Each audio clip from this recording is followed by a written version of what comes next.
Good afternoon, ladies and gentlemen. My name is Matt with 1836 Property Management in Austin, Texas. Today we're coming to you with a short video on what to and what not to do if you've got tenants who haven't paid rent.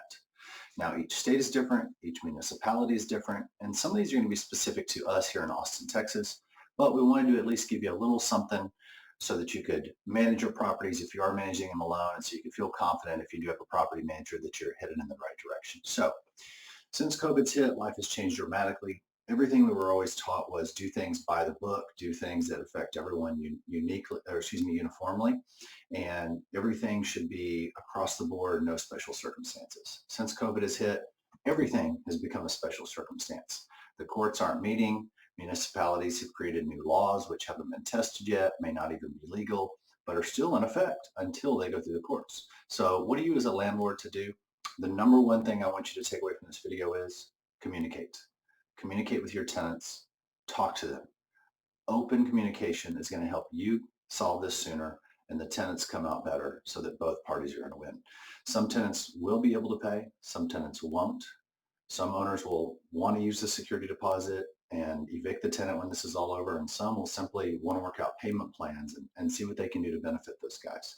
And every situation is different. About a third of tenants, a little bit less than that nationwide for multifamily, have not paid rent in the month of April.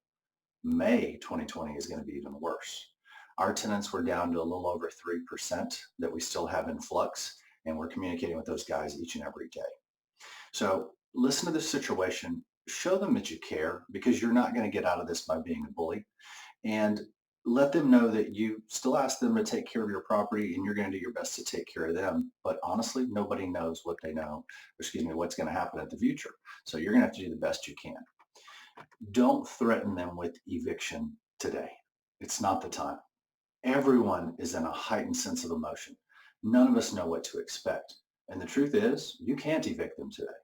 If you send notices, it may be illegal. If you have a government-backed loan, it may be illegal. The courts aren't meeting, and it's not going to happen. So threatening them with that today is never going to be a good way to start off the conversation. They always say start with sugar because you can always go to vinegar, but you can't go backwards. So let's start off with some sugar in this case and be kind to each other and just let them know it's going to take a couple months for everything to work out, but eventually they will have to pay their bills. Now is just not the time to make threats. Do let them know if rent is still due or not. There are a couple landlords around the nation who have forgiven rent, and those have been some beautiful cases, especially I'll mention the one gentleman in, I think, Queens, who foregone rent for about 3 buildings of tenants. He's just been fortunate in his life and wanted to do the right thing, and that's wonderful. Most investors, however, have 1 to 3 rental properties and either need that money for income because they're retired or need it to put kids through college, so on and so forth. So you may not be in a position where you can forego rent for that tenant. Or you may believe that that tenant has the capabilities of paying, but is simply not. I can think through our portfolio now, we probably only have one person out of hundreds that we believe is probably in that case. And that will run its course in due time. But talk to those tenants, see what you can figure out, and see what the best total solution is going to be. So as a landlord, do not stop taking care of your property. If you stop maintaining your property, your tenant is going to stop maintaining that property. And eventually, you're going to have to pick up the bill for both. So take care of your obligations. If your tenant failed to pay rent, you may, in some states, have the legal ability to not make certain repairs. Does that mean it's smart? Are you kind of hurting yourself as this goes on? Probably so. This is your investment. This is your property. That tenant's not going to care if they move on. So do the right thing and maintain your property, whether it's a dishwasher, whether it's a disposal. Of course, if it's heat or AC, do the right thing and simply maintain it. Could you let the trees go another month or so? Maybe. But if they're brushing the roof line, it's going to cause damage to your unit. So do what you can. Stay safe. If the tenants don't want someone in the house, then respect that. But take care of the investment that you've put in play. Delivering notices.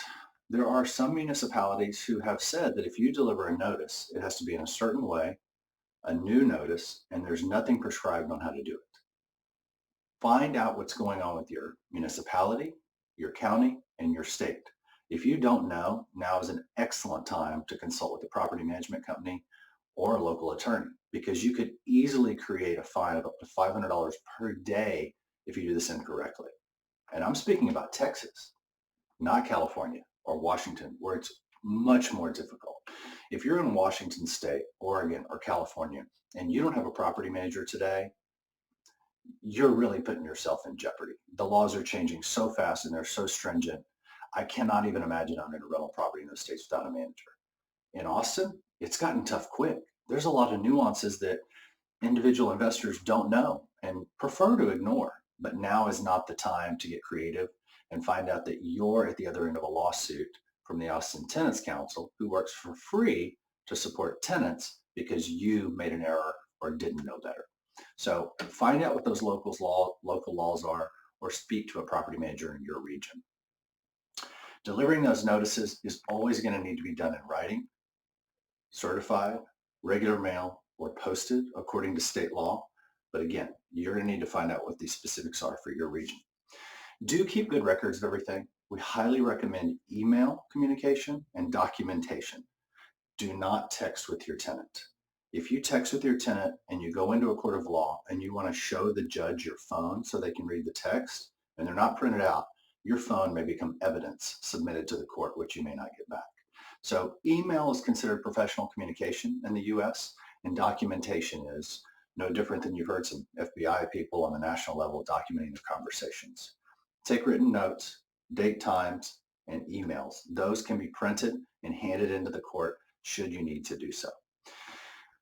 Lastly, provide your tenants with some resources. If you've got churches, civic organizations, housing authorities, anything in your region that can help these people, provide those resources to them. They may be simply overwhelmed and not be able to go out and find resources on their own, or they may have just simply missed one. So don't hesitate to help them so that it helps you. If we can do anything for you here in Austin, Texas, don't hesitate to reach out to us. At the bottom of your screen, you've got questions at 1836pm.com.